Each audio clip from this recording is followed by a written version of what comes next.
Deixa quieto, vamos lá, então. Vamos direto para a história de viagem de hoje, então, né? Vamos. Então, Hoje beleza. não temos o Peterson aí não pra galera? Não, hoje não tem conexão de migração, não. Então você deixou que... Eu resolvi não mandar a pergunta pro Peterson porque ele tá lá na Tailândia, né? É verdade. Eu falei, sacanagem. Ele tá aproveitando. Nossa. Não, que tá postando os stories dele lá, a imagem de Chiang Mai, quase me matando de saudade, eu te falar, viu? Aí eu fico vendo os stories dele e, nossa, que vontade de tá lá, que inveja. Vamos voltar pra Tailândia, então, no História de Viagem. Nós vamos voltar na história de viagem, é uma boa ideia, é isso aí. A gente vai falar da nossa visita ao Big Buda de Phuket. Explica pra eles aí o que é o Big Buda de Phuket, quem não conhece. O Big Buda de Phuket é um Buda gigante que tem em Phuket. Que fica, vai, prossiga. Ai, não faz isso Elabora. comigo, não, eu tô com dor de cabeça hoje. Então tá bom, gente. O Big Buda como a Isadora falou, uma estátua gigante de Buda que fica no alto da montanha mais alta de Phuket. Isso. Phuket é uma ilha na Tailândia, uma ilha bem grande. E esse é um dos motivos pelos quais a maneira mais fácil de se locomover lá é por moto. Na verdade, na Tailândia inteira, né? A gente até chegou a comentar a respeito disso aqui, né? Praticamente todo lugar que a gente esteve na Tailândia, a gente alugou moto, né? Exceção só Bangkok, né? O Big Buda foi o primeiro ponto que eu olhei e falei assim, eu não vou lá nem a pau. Quando eu vi a altura daquilo, eu falei, não tem como chegar lá. E você enxerga da cidade inteira, né? De toda a ilha. De toda a ilha você consegue ver. De alguns lugares, assim, só se o dia estiver muito limpo, né? Tiver o ar muito limpo e tal. Mas você vai chegando mais perto ali de Hawaii, daquela parte, até de Patong também, você consegue enxergar relativamente bem o Big Buda. Da onde a gente estava, enxergava muito, muito bem, né? A gente estava próximo, a gente estava num apartamentozinho próximo à rua, que é a rua do Muay Thai lá. E é bem central na ilha, então você enxergava muito bem lá. E assim, a gente quando chegou na Tailândia, a gente chegou a comentar esse caso já. A Isadora testou positivo para Covid. E aí a gente teve que ficar isolado por um tempo. E acabou que depois desse tempo, assim que liberou, abriu a porteira da quarentena, a primeira coisa que eu fiz foi alugar uma moto. Porque eu já tinha feito muita pesquisa e eu já sabia que essa moto ia ser necessária. A gente precisava, porque é o meio mais barato de se locomover na Tailândia, é o meio mais rápido e eficiente também. E é muito comum, assim, né? É relativamente fácil encontrar moto para alugar, né? É a mesma coisa de bicicleta em Pompéu. Para quem tem essa referência aí de Pompéu, é por aí. Mas assim, eu falei que é relativamente fácil encontrar porque depende, obviamente, também de demanda, né? Dependendo de quando você chegar, se for uma época de turismo muito elevada e tal, pode ser um pouco mais complicado. Que, no fim das contas, foi o que aconteceu com a gente, porque a gente, fora essa quarentena que a gente teve que passar, a verdade é que a Tailândia estava com fronteira fechada até muito pouco antes da gente chegar lá, né? A gente chegou praticamente quando abriu a fronteira para o turismo. E existe aí um certo, uma vontade contida, né? De muita gente que queria ir para a Tailândia, muita gente que tinha planos já para a Tailândia quando as fronteiras fecharam, tiveram que cancelar os planos. Então existia uma latência ali, né? Todo mundo queria ir para lá. E, em consequência disso, quando a fronteira abriu, foi muita gente para lá mesmo. Só que assim, a fronteira abriu e muita gente testou positivo também, os hospitais lotaram e tal, então acabou que deu essa complicação também. Mas no fim das contas, o que aconteceu na prática foi que estava muito difícil achar moto quando a gente estava lá. Por que eu estou entrando nessa parte da história? Porque antes de contar como a gente subiu o Big Buda de Phuket, a gente tem que contar a história da nossa moto. A gente já chegou a contar essa história lá no Mundão, né, no podcast do Gáudio. É mesmo. A gente deu entrevista para ele. Quem não conhece ainda, procura no YouTube aí, no Mundão Podcast. Excelente, né? Eu tô acompanhando todos os episódios do Gáudio lá. Tá fazendo umas entrevistas muito interessantes. O Gáudio é muito bacana. Foi um amigão que a gente fez na Tailândia. Ele é bom demais, né, pra comandar o podcast, assim. Ele é bom, dá pra você ficar batendo papo com ele o dia inteiro. Porque ele é esse cara que gosta de conversar, né, que sabe puxar assunto, né, que sabe puxar... Ele consegue puxar sua língua. Então, assim, um podcast com ele de 3 horas passa rápido, né, é fácil. E o bicho é herói, viu, cara, porque trabalha lá na mesa dele, ao mesmo tempo controla a filmagem, ele coloca 2, 3 câmeras, às vezes, assim, e ele que vai mudando qual câmera que está ativa, e ele transmite ao vivo enquanto está fazendo Eu tirei o chapéu ele faz muita coisa ao mesmo tempo, cara. Parabéns, Gáudio. Nós estamos pelejando aqui, tá no sofrimento danado aqui. Eu fiquei doida uma vez aqui, comandando só a mesa de som. E aí, assim, quando liberou, a primeira coisa que a gente foi fazer foi procurar moto para alugar, mas estava praticamente tudo fechado. Tinha muita moto, até tinha uns lugares que tinha moto, mas as motos já estavam reservadas para outras pessoas. Pessoas que talvez até não chegaram a pegar a moto por causa da quarentena, né? Mas, assim, estava reservado, você não podia pegar. E por essa dificuldade em achar uma moto, que é o que não é típico na Tailândia, você geralmente acha fácil, eu tive que procurar por outros meios, né? Assim, não dava para sair andando numa cidade que eu não conhecia até então, a gente acabou de chegar lá, e ir procurando para ver se eu achava uma loja que tinha a possibilidade de alugar a moto. Então eu procurei pelo Facebook, procurei pelo Google, procurei várias coisas. E achei pelo Facebook um cara que estava alugando a moto próximo à praia de Patong. E ele estava alugando 2 motos, na verdade. Então, a história vai começar por isso. Eram 2 motos. Eu vou dar aqui... Vamos dar umas dicas para quem está alugando moto ou carro. Não só na Tailândia, né? Acho que a gente pode falar geral, porque a gente teve a experiência de alugar carro em outros lugares também, né? E acho que a gente já pode começar dando umas dicas que são muito importantes para você que está pensando em fazer esse tipo de ação. Primeira coisa, gente. Tira foto de tudo. Tudo que você puder, cara. Registra tudo, tira foto, se for carro, dentro, fora, confere se tem step, tira foto, elabora todo tipo de prova que você tiver, porque acredite em mim, gente para te dar golpe tem em todo lugar do mundo, cara. Então tudo que você puder, registra. Na Itália o cara tentou, esse caso não foi nem nem precisei dar foto de fato, né? Mas o cara tentou me empurrar, ele preenche uma ficha, né? Falando que o carro tem, o carro tem isso, tem aquilo e tal. E aí ele colocou que tinha step.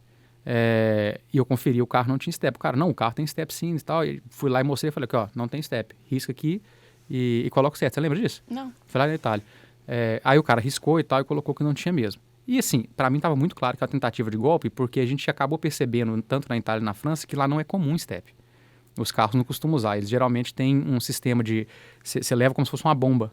Ao invés de levar o step, eles levam uma bomba e o negócio para você reformar o pneu caso seja necessário. Você não tem step nos carros. Não sei por quê. Não sei se isso para eles é mais prático, se é questão de costume, mas isso é muito comum lá. Então, assim, era bem mais provável que não tivesse do que tivesse. O cara tentou empurrar como se tivesse, porque para mim estava muito claro. Quando a gente voltasse, ele ia falar, cadê o step? E aí ia ficar os 2 trouxas lá, cadê o step? Nossa, quanta gente deve cair nisso, hein? E assim, é caro, né, cara? Você vai pagar a roda e o pneu acaba saindo caro, uma brincadeira dessa, né? Então, assim, tira foto de tudo, gente. Registra tudo, confere a ficha, olha direitinho se tudo que a pessoa colocou que tem mesmo. Faça o que você puder para ter as provas, porque gente para te passar para trás sempre vai ter. Tem alguma outra dica interessante que você dá? O que você acha? Não. A segunda, assim, tá, então deixa eu entrar em outra. Eu acho que você pode também, preste atenção em detalhes de comunicação. Essa vai entrar no próprio golpe que a gente sofreu, que foi basicamente isso que aconteceu. A gente sofreu um golpe para conseguir essa moto que a gente vai contar a respeito dela agora. O que eu quero dizer com detalhes de comunicação? Tem algumas coisas que as pessoas dão a entender qual que é a intenção delas e às vezes você passa batido nisso. Foi mais ou menos o que aconteceu com a gente. Esse cara estava alugando 2 motos. Era uma moto... uma 125 velha, a foto já estava mostrando que ela era bem velha, que era uma moto bem fraquinha, que estava num preço acessível e assim, estava mais ou menos o preço que aquela moto deveria ser mesmo se ela estivesse em boas condições.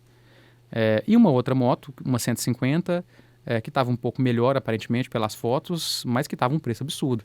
O normal ela deveria ser tipo assim uns 30%, 40% mais caro, e ela estava literalmente o dobro do preço. E assim, eu olhei aquilo, isso aí já era um sinal de comunicação que eu deveria ter ficado com o pé atrás e não fiquei. Eu achei estranho. Perguntei até o Gaudi, falei, é normal o povo cobrar assim, essa diferença? Ele falou, cara, aqui é meio bagunçado, às vezes os caras cobram, isso pode acontecer mesmo, não sei, depende do estado da moto e tal. Mas aí, beleza, fui lá, né, era o que tinha, não tinha outra opção de moto, fui lá para fazer o test drive da moto dele, né. Aí cheguei lá, ele me mostrou a moto, eu já fiquei, rapaz, essa aqui vai ser bem complicado de aguentar, né? Que foi essa 125 mais fraquinha aí. Aí subi na moto, fiz o test drive, ela tava ruim mesmo, era uma moto velha, pneu muito fino. Igual de bicicleta. Não, igual de bicicleta. Ela era uma bicicleta com motor, cara, e uma bicicleta velha. Não era essas bicicletas motorizadas boas, não. Era uma bicicleta velha com... Os caras colocaram motor, tipo aquelas mobiletes antigas, pra quem conhece aí, década de 90, começo da década de 90, que era bem comum, virou uma febre, uma época, que o negócio fazia um barulho absurdo. Nossa. Era tipo aquilo ali, cara. E dirigi e falei, cara, tá muito mal. O retrovisor tava quebrado, você lembra? Tava pendendo. Tava num estado bem, bem ruim mesmo, sabe? Então, assim, ela não valia nenhum valor que tava pedindo.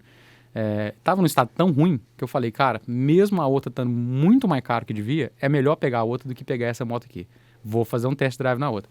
E aí perguntei ele, deixa eu fazer pedi pra ele, né, deixa eu fazer o test drive na outra moto lá e tal. E ele, rapaz, o cara que trabalha comigo foi lá no centro e ele levou a chave ficou no bolso dele, ele esqueceu. Vai ter como você fazer test drive nessa moto não, né, cara? Tá aí, minha gente, o sinal de comunicação que você deve ficar alerta. Eu falei, tá, cara, beleza então, como é que a gente faz? Porque essa moto tá muito ruim e tal. Ele falou, não, mas você é tranquilo, depois você vai nessa, você vai gostar dela, vai nessa, ela vai te servir e tal. Mas aí depois se você precisar a gente troca, mais pra frente a gente faz upgrade e tal, te arruma outra moto lá e tal. E aí beleza, né, falei, tá tranquilo então, né, vou pegar a moto. Peguei. Véi, vou te falar que assim, pra chegar em casa já foi uma coisa assim, emocionante, né? Você tá contando aí, eu tô lembrando que a gente pegou essa moto, foi exatamente no dia, né, que a gente saiu do... Exatamente no dia, foi saindo da quarentena. A gente encontrou o Gáudio lá no shopping, aí depois você foi sozinho pra ver a moto e eu fui pro mercado. A gente foi pro Patong, na verdade, primeiro, ficou um pouquinho na praia, e depois eu fui buscar a moto. Aí depois eu fui pro mercado esperar e você me buscou lá. Aí eu lembro de chegar e olhar pra moto e falar assim... Não, e assim, você tinha que ver essa moto pra subir morro. Porque tem muito morro. É uma ilha com bastante montanha e tal. E pra voltar a gente tinha... O que tem? Capacete, o meu, pelo menos, era daqueles bem... Não, os capacetes vagabundos, isso aí não tem muito jeito de fugir disso. Isso aí, acho que até quando você aluga moto, a gente não chegou a pegar capacete bom mesmo, assim. O seu era bom, sim, o último. Em Chiang Mai, né? Em Chiang Mai, Mas em Chiang Mai, inclusive, é um lugar que a gente tem pra recomendar, né? Pra quem for em Chiang Mai, porque realmente lá a gente teve uma experiência muito boa. Você lembra? Não, era Mango alguma coisa. Tá, eu vou procurar o nome desse lugar. Acho que é só Mango, não? Mango Rent a Bike, alguma coisa assim. Eu vou confirmar esse nome e vou deixar disponível, pra quem tá no YouTube, vou deixar disponível na descrição do vídeo. Quem não tá, vai lá no YouTube que vai estar na descrição do vídeo pra vocês verem, porque esse foi o único caso, assim, que foi sensacional alugar uma moto com alguém, né? Deu zero dor de cabeça, não deu problema nenhum e alugar moto boa, capacete bom, os caras têm uma oficina lá dentro, dá manutenção sempre e tal, então essa foi uma experiência muito boa. Todo o resto a gente teve algum probleminha, assim, de pegar muita tralha, saca? Muito moto... porque a gente tava também focando em preço, né? A gente não tinha grana pra ficar gastando sempre, e tal. Sempre, né? Então assim, era um dos detalhes, né? Mas lá mesmo, focando em preço, nesse lugar a gente chama mais assim, as motos eram preço bom, comparado com o resto, era até relativamente barato e era muito boa. Então essa compensava, eu vou recomendar aí. Já adoro bater o sino ali, não sei porquê não, mas... Garrafa dela aqui. Aí beleza. Na volta a gente já pegou um pouquinho de morro e ela já sofreu um pouquinho, né? Voltando em Phuket, gente. Primeiro dia de moto. Voltando de Patong, a gente foi ir pro centro, pro lugar onde a gente tava lá, e já sofreu um pouquinho para subir o morro. Mas aí, beleza, né? Continuei usando a moto por um tempo. E aí, olha que maravilha. Antes de alugar a moto, esse cara era o semideus da comunicação, velho. Eu mandava mensagem para ele, assim, 30 segundos depois tinha resposta. Era perguntar e pá, resposta na hora, educado, gente boa, com as respostas longas, detalhada, tudo certinho. 10 segundos depois que eu aluguei a moto, esse cara... Sumiu no mapa. Você mandava mensagem pra ele, respondia 2 dias depois. E só com enrolação, cara. Só mensagem curta, enrolação. Aí eu já tava bem ciente que eu tinha sido vítima de um golpe, né? E aí comecei a dar o aperto no cara, né? Mandei mensagem pra ele falando aqui, eu quero fazer o upgrade, cara. Não vou ficar com essa moto de jeito nenhum, velho. Essa moto vai dar problema. Você tem certeza que vai dar problema. E o cara enrolava, demorava 1 dia para responder, 2 dias. Quando respondia, porque a outra eu tive que levar na oficina para conferir alguma coisa. Toda hora ele arrumava uma desculpa diferente, mas não fazia o tal do upgrade. Na prática, o que era que esse cara estava fazendo? Ele estava jogando uma bomba no meu colo, esperando ela explodir. Era só isso que ele estava fazendo. Então ele me colocou uma moto que ele sabia que ia dar problema cedo ou tarde e que ele esperava do fundo do coração dele que desse problema na minha mão. Que aí eu ia ter... Ele poderia te cobrar e você ia ter que arcar com a reforma. Reforma não, com o conserto da moto. Dica número 3, lembrei de uma coisa agora. Dica número 3 aqui para quem está alugando moto ou carro. É de praxe que peça um depósito, tá? Vai te pedir um valor, você vai pagar esse valor. Se a moto ou o carro tiver algum defeito, eles vão abater naquele valor lá o conserto daquilo ali para garantir que vai ter o conserto. Acho até justo pedir esse depósito normal. Só que eu achava que isso acontecia só na Tailândia, eu descobri que acontece em vários lugares, inclusive aconteceu comigo aqui numa situação diferente. Na Tailândia tem algumas pessoas que vão te pedir seu passaporte. Seu passaporte fica comigo e depois, quando você me devolver a moto, eu te devolvo o passaporte. Não faça isso de jeito nenhum. Primeiro, porque seu passaporte é o seu único documento de identificação internacional na prática. É o único que você tem certeza que vai valer, independente de onde você estiver. Então, você não vai colocar um documento dessa importância na mão de uma pessoa que você nem conhece na prática, né? Gente, passaporte fica em casa guardado. Pelo Então, amor assim, de Deus. não dê esse vacilo. Não dê esse vacilo, dá pra ficar bem claro, eu não fiz isso não. Mas assim, não faça. E inclusive eu falei que aconteceu comigo uma situação aqui na Nova Zelândia, porque eu tava fazendo test drive em carro para comprar recentemente e um cara tentou ficar com o meu passaporte para eu fazer o test drive. Então assim, para mim, eu nem fiz. Eu mencionei, o cara tava muito na clara. Tava muito na cara que era golpe, que era pilantragem que o cara ia fazer. Mas assim, ele exigiu de qualquer maneira, não, se você não deixar o seu passaporte, você não vai fazer test drive não. Eu falei, então não vou fazer, meu amigo, fica com o carro aí e eu não testo. Por quê? Se eu fosse fazer o test drive, se eu redecidisse, eu ia tirar foto do carro inteiro e tal, mas ainda assim um cara podia falar, tem um problema aqui, depois inventar que o motor deu alguma coisa, já estava com esse problema e falar que foi eu que fui o responsável e não querer devolver o passaporte. Porque na prática, um dos problemas de você deixar o passaporte é esse. Você chega lá com a moto, por exemplo, e o cara fala, isso aqui, esse arranhão na moto não tava não. Então, essa moto aqui tá com esse problema aqui no motor, ela não tava antes não, a culpa foi sua. Você vai ter que me pagar aí, tipo, sei lá, $1.000. Senão você não tem seu passaporte de volta. Dá pra você chamar a polícia, recuperar o passaporte e tal? Dá, mas você vai arrumar problema também. Cabeça, vai arrumar um enorme problema, né? E isso não é muito comum, tá? Não é muito comum na Tailândia, mas acontece. E, como a gente mencionou, acontece em outros lugares, inclusive aqui na Nova Zelândia também, pelo jeito, né? Então, assim, não deixe seu passaporte, cara. Paga o depósito se for um valor justo, se não for, procura outra oportunidade, arruma outro meio, mas não vai deixar seu passaporte. Nesse caso, especificamente, a gente pagou um depósito. E era um depósito até baixo, um depósito relativamente tranquilo. Mas aí o que aconteceu? Resumindo a história, essa moto chegou a dar um problema 2, 3 vezes. 2 pequenos, 3 problemas bem pequenininhos, nada muito sério não, mas assim, ela tava avisando, eu vou te dar dor de cabeça, meu amigo. Eu vou pifar, colega. Eu vou arrumar pra você, cara. Aguarde que eu tô chegando lá. E nisso eu jogando mensagem pro cara, essa moto vai dar problema. Pega essa moto aqui, que eu não vou ficar com esse negócio, não. Vão trocar aí. E o cara sempre enrolando, até que, de fato, ela deu problema. Mas, antes dela dar problema, nós somos 2 pessoas muito ousadas. Nós falamos, tem ali uma montanha. Tem uma estátua gigantesca lá no topo daquela montanha que a gente quer ver. Por que não ir de moto? E temos aqui conosco uma moto que está ameaçando dar problema desde o primeiro dia. Por que não ir com ela? Aí, esse exemplar magnífico de bicicleta motorizada, vamos subir, né? Vamos subir uma montanha com ela, por que não? Gente, é engraçado demais, que o Rafael tá aí contando, e vocês já estão acostumados que a minha memória não tá muito boa, né? Pra lembrar de detalhes assim. E ele tá falando, eu tô assim, gente, eu não lembro, será que a gente foi com essa moto lá no Big? Ou já tinha sido com a nova depois? Mas... Tá isolando os traumas na sua cabeça, você vai ter que conversar com o seu psicólogo. Sério, você tava aí falando, a gente fala depressa, foi com essa ou não? Que a gente foi. Você não lembrava mesmo, então? Não lembrava, juro. Não foi com essa maravilhosa motocicleta que nós subimos uma montanha. Não, mas outra coisa que eu ia comentar também é que eu sou a doida do rolê, né? Porque você que fala assim, vamos. E eu, será? Aí você fala, eu vou, você vai? Vou também, então. É um jeito de levar Isadora pras coisas, né? Ai, gente, credo. Mas assim, a gente assim, resolveu subir a montanha com essa moto e, não contente, a gente resolveu subir a montanha com essa moto às 5 horas da manhã. À noite ainda, porque a gente queria ver o sol nascendo no Big Buda de Phuket. Inclusive, tem esse vídeo no nosso YouTube e a visão é maravilhosa, né? É muito bom que ele é muito bonito. E aí, beleza, mas vamos, né? Pegamos uma motinha e fomos, e aí toda vez que ficava mais íngreme, metia a mão no acelerador, tentava pegar um embalo e tal, e acho que 3 ou 4 vezes a moto apagou do nada, subindo. É uma sensação muito gostosa a moto desligar no absoluto escuro,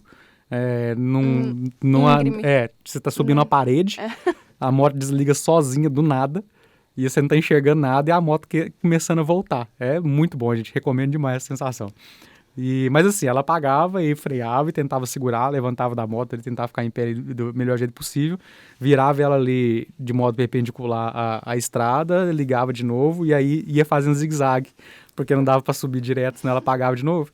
ia fazendo zigue-zague para poder pegar um pouquinho de velocidade, né? Ia só indo para um lado para o outro na estrada até ela ficar um pouco menos íngreme ou até a moto pegar a velocidade suficiente. E nessa peleja ela apagou umas 3 ou 4 vezes, mas a gente chegou no topo. Foi correndo e tal. E pra descer todo santo ajuda, né? Então tava tudo certo. Na teoria. Mas beleza, né? Então, assim, chegamos no topo, feliz e tal. Ainda tava escuro, dava pra pegar o sol nascendo ainda. Pegamos o sol nascendo e tal, levantei o drone, fui voar. Aí você pensa que as emoções tinham acabado, já tem a emoção do drone também, não sei se você lembra disso. Lembro do vento, da ventania não, e, vento, do, e do negócio do... O vento foi só o começo, assim, tá ventando muito, muito, muito. E esse meu drone é aquele Mini 2 da DJI lá, que é extremamente leve, qualquer vento dá uma balançada nele. O drone chegou, e é tipo assim, eu tinha voado voo de teste, né? Não tinha feito nada, tinha acabado de comprar o drone. E aí, tipo, voava e tinha hora que ele ficava, ele deveria ficar estável voando, tinha hora que ele dava umas tombadas de lado, assim, por causa do vento. E eu arriscando, falei, não, vou... uma fincada no coração a cada mexidinha dele. E aí, beleza, né? O drone tem um modo muito interessante, alguns modos interessantes que você coloca automático, né? Tipo, modo foguete, você marca um ponto e ele sobe verticalmente, totalmente verticalmente, né? Sem inclinação nenhuma, só sobe direto filmando. Tem um modo circular, né? Você marca um ponto, ele vai em volta daquele ponto ali filmando e tal. E aí eu falei, nossa, vai ser muito bacana fazer isso com o Buda, né? Vou marcar o Buda e deixar o drone fazer o trabalho dele girando ali, né? E aí fiz isso, marquei o Buda e o drone começou a girar e de repente minha tela do celular apagou e eu não sabia nem que deu drone. E porque assim, eu quero dizer para vocês que não entendem de drone e eu não entendi o suficiente, que não é uma ideia muito boa você fazer seu drone voar para o outro lado de uma estrutura de concreto e aço gigantesca que vai bloquear todos os sinais do drone pro celular, saca? Não é uma ideia muito boa, não. Descobrimos da pior maneira possível. Também. E aí, assim, era sol nascendo, mas não tava dando pra enxergar direito. Eu não sabia que deu drone porque ele tava muito alto e muito distante. E eu tinha a noção básica que ele tava do outro lado, né? Porque tava bloqueando o sinal. Mas não sabia exatamente. O celular apagou e eu falei, pronto, perdi o drone. Acabei de comprar. Perdi o drone. Já tava começando a sofrer a perda do dinheiro. Mas comecei a circular o Buda, fui andando, o sinal voltou. Aí o sinal voltou, eu falei, não faça isso mais, tá Volta bom. pra cá, filho. Então é por isso que quando vocês forem assistir o vídeo lá no YouTube, vocês vão ver que o drone ele dá quase uma volta completa, mas nunca uma volta completa. Sempre tem um pedaço que ele para e volta. E você lembra que tinha um cara com um drone fodão lá? Não lembro. Tinha um cara com uma menina. Eles chegaram, tipo, quase junto com a gente e o drone dele é dessa mesma marca, mas é um grandão, fodão. Eu lembro que tinha um cara levantando outro drone, mas eu não reparei, não. Aí você comentou com ele, falou disso, desse problema que tinha, sinal, né? Que tinha dado. E ele falou assim, não, o meu aguenta, é um negócio assim. Rick é foda, né, velho? E ele tava, não, sério, humilhando. Tava engraçado, parecendo o Chaves. Vontade de jogar pedra no drone dele, né? O Sabe, drone voar, você pega o estilingue e fica... O Chaves e o Kiko brincando. Tava parecendo vocês dois. E aí, a partir desse dia, minha função ficou... Eu bloqueei, foi isso. Hã? Eu bloqueei, foi isso. Foi isso? A partir desse dia, a minha função, quando você levantava o drone, fica de olho no drone. Acompanha ele aí. Até hoje, qualquer vez que eu levanto, eu falo que dá pra ficar de olho e vigiar pra ter certeza. Se perder o sinal, pelo menos saber onde que o drone tá pra ter noção. Você vai traçando outras estratégias, ele tem aquele return to home também, né? Só que, velho, você confia nisso, cara? Você sabe que é uma função de emergência. Se você puder não usar, pode falhar melhor, né, a qualquer momento. Mas assim, tivemos essa experiência, essa aventura, emocionante, essa emoção e assim, muito bonito lá em cima, né? Demais. A estátua é muito bonita, os macacos subindo na estátua já foi assim, uma coisa a mais, né? Passar um apertozinho com o macaco lá também, né? Eu tava lembrando disso. Só que eu tava em dúvida se era lá ou se tinha sido em outro lugar. Não, foi lá mesmo. Foi lá no Big Buda. Eu não lembro o que era. Não, que a gente tava no canto e o macaco tava... O macaco parece que ele avistou a gente olhando pra ele e começou a vir pra perto da gente, não foi? Foi. Tipo veio assim, agressivamente, ele veio rápido. Por que vocês estão me olhando aí, ô, seus humanos? E assim, contar pra vocês... Vai me dar comida? Não, então tchau. Esses macacos que tem lá, tipo assim, o dente do bicho é um palmo. Tem 2 lapas de presa que você tá doido, cara. Então, assim, não é uma ideia muito boa ser mordido por macaco, não, viu? Então, para evitar problemas, né, a gente se afastou e deixou o bicho ficar lá no Nossa, eu fiquei com medo mesmo. Mas tinha 2 também, tinha um monte, né, nesse dia. Tinha. Eu lembro desse que veio meio agressivo pra cima da gente. Esse era o macho alfa lá. E tinha um casal também, você lembra? Um casal in love lá. Ah, sim, também, mas aí normal. Mas eles estavam, tipo, meio assim também. O que vocês estão olhando? Eu Sabe? também estaria se eu estivesse no lugar desse. Ué, get a room. Eu também estaria bem preocupado se tivesse outras pessoas olhando, né? Ué. É complicado, né? Não é uma situação muito agradável, não, né? Tem Tá gente bom. que gosta, né? Mas fazer o quê? Tá bom. E aí, fomos descer a montanha, né? Você pensa que é fácil descer a montanha numa bicicleta com essas rodinhas. Eles adoram montar do microcundo parecendo um encosto. Só sentir o peso me jogando pra frente o tempo todo. Tá, porque como que faz Tá. na descida? Só tô mencionando o caso, não tô reclamando, não. Não, né? Tá, não. Mas assim, passamos um aperto, descemos o morro ali a meio quilômetro por hora, né? Pra não ter perigo, né? Mas conseguimos sobreviver, né? E aí, tipo assim, 2, 3 dias depois disso aí, a moto foi pro saco de vez, né? Tipo, ela apagou do nada comigo. E conta o que você fez com a moto? Sim, levei a oficina pra verificar e aí descobri que era um problema da bateria, que já tava nas últimas, de fato, e da caixa de ignição dela. Tipo assim, tava os dois... Era claramente problemas de manutenção. A moto não tinha manutenção há tempos e tempos e tempos e era uma bomba relógio. Problema que o cara já estava ciente, obviamente. E me enrolou e esse tempo que todo. Passou pra frente. E me enrolou esse tempo todo, né? E aí, tipo assim, aí ele falou, não, você vai pagar, você vai colocar... eu quero a moto, você saiu daqui com ela funcionando, eu quero que ela volte funcionando. Eu falei, não vou, cara. Se você quiser pagar esses 2 consertos aqui, que são coisas de manutenção, você paga e eu continuo com a moto aí e a gente te devolve ela depois e tal. E ele se recusou e queria fazer eu pagar de todo jeito. Eu falei, cara, a moto tá lá na oficina, a oficina é tal, mandei a foto pra ele. Se você quiser buscar, você busca. Se você não quiser, você deixa ela lá pro mecânico, eu não vou mexer com isso mais. E com isso eu perdi o depósito que eu tinha feito. A sorte é, como eu mencionei, o depósito não era alto. Mas na prática, é como se eu tivesse alugado a moto por 1 mês e tivesse usado por 2 semanas. O que ficou no fim das contas o preço, contando com a perda do depósito, foi isso. Então assim, eu ainda fiquei no prejuízo. Mas era um prejuízo menor do que se eu fosse pagar o conserto da moto, que não foi eu que estraguei. Que ódio. E, enfim, mas eu acho até bom mencionar que esse cara não era tailandês, tá? Já vou até deixar isso claro aí, porque... O Rafael, defensor da Tailândia e dos tailandeses. Não, porque a gente teve ao mesmo tempo o lado oposto disso, né? Porque assim, quando essa moto apagou e deu esse problema, eu parei no posto de gasolina, já contei essa história também, não sei se eu contei aqui, né? Eu contei na entrevista pro Gaúcho, tenho certeza. Mas eu parei no posto de gasolina, aí tinha uma tailandesa trabalhando lá como frentista, ela veio e me perguntou o que tá acontecendo, me perguntou assim, em tailandês, né? Falar só tailandês e eu não falo. E aí, assim, a gente ficou sem ter como comunicar. Ela meio que fez sinal mostrando, é o pneu e tal, alguma coisa, tá sem gasolina, fez sinal tipo de gasolina, colocou a mão lá pra ver. E eu fazendo, tipo, por sinal de mão, não é gasolina não, já tem gasolina e tal. E aí, tipo, fazendo sinal, apagou do nada. Aí a mulher fez, tipo assim, sinal de espera pra mim. Só fez o sinal de espera. Ela montou na motinha dela, tinha uma motinha também, montou e saiu, cara. Ela tava trabalhando de frente e saiu. Aí voltou, tipo, sei lá, 5, 10 minutos depois, com o mecânico. Então, tipo assim, a mulher abandonou o trabalho dela pra me ajudar. Saca? Foi lá e arrumou um mecânico, levou o mecânico lá, e aí eu expliquei pro cara, com o Google Tradutor e tal, o que tinha acontecido. O cara olhou a moto e tal, e viu que tinha problema mesmo. Me ajudou a empurrar ela até a oficina dele, e aí foi esse cara que foi verificar. E por coincidência, esse cara já tinha consertado essa moto comigo. As 3 vezes que tinha dado problema antes. Não, acho que 2 vezes foi ele que tinha arrumado, mas era tipo assim, era pneu furado uma vez, a outra, nem lembro o que foi que deu problema. Também não. Mas já tinha dado algum outro problema pequeno, e esse cara que tinha consertado. Então eu sabia que era um cara extremamente honesto, já tinha tido essa relação de cliente com ele, né? Já vi que era um cara muito honesto. Enfim, esse cara era um paquistanês radicado na Tailândia, o que me passou a perna lá. Paquistanês? Paquistanês. Eu não lembrava que era paquistanês. Chama Nas. Se vocês virem esse cara no Facebook, no Marketplace aí, não aluga moto dele não, gente. Eu achava que ele era europeu. Não, ele era paquistanês, morou em Londres muito tempo e depois mudou pra Tailândia. É isso então, Londres que eu... Pilantra. Mas enfim, segue a vida, né, cara? Eu não guardo ódio no coração, não. Guarda não, gente. Pode ficar tranquilo. E essa é a nossa história de hoje.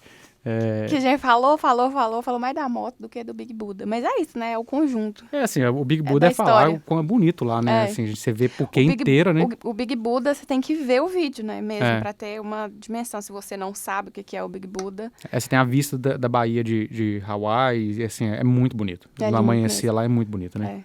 Eu lembro direitinho do dia. Tanto que eu tava comentando com você que eu tava procurando fotos. E eu não encontrei, mas eu lembro direitinho de chegar e fazer vídeo e mandar no grupo lá, porque, tipo, era maravilhoso demais. E o templo lá é muito bonito também, né? Não é só o Big Buda que é bonito, né? A parte de dentro lá também E tava meio nublado, né, no dia. Tava um pouco. Ainda assim, tava lindo. Imagina ensolarado e tal. Lá é muito bonito. Assistam o vídeo aí que vocês vão curtir. É realmente muito bonito.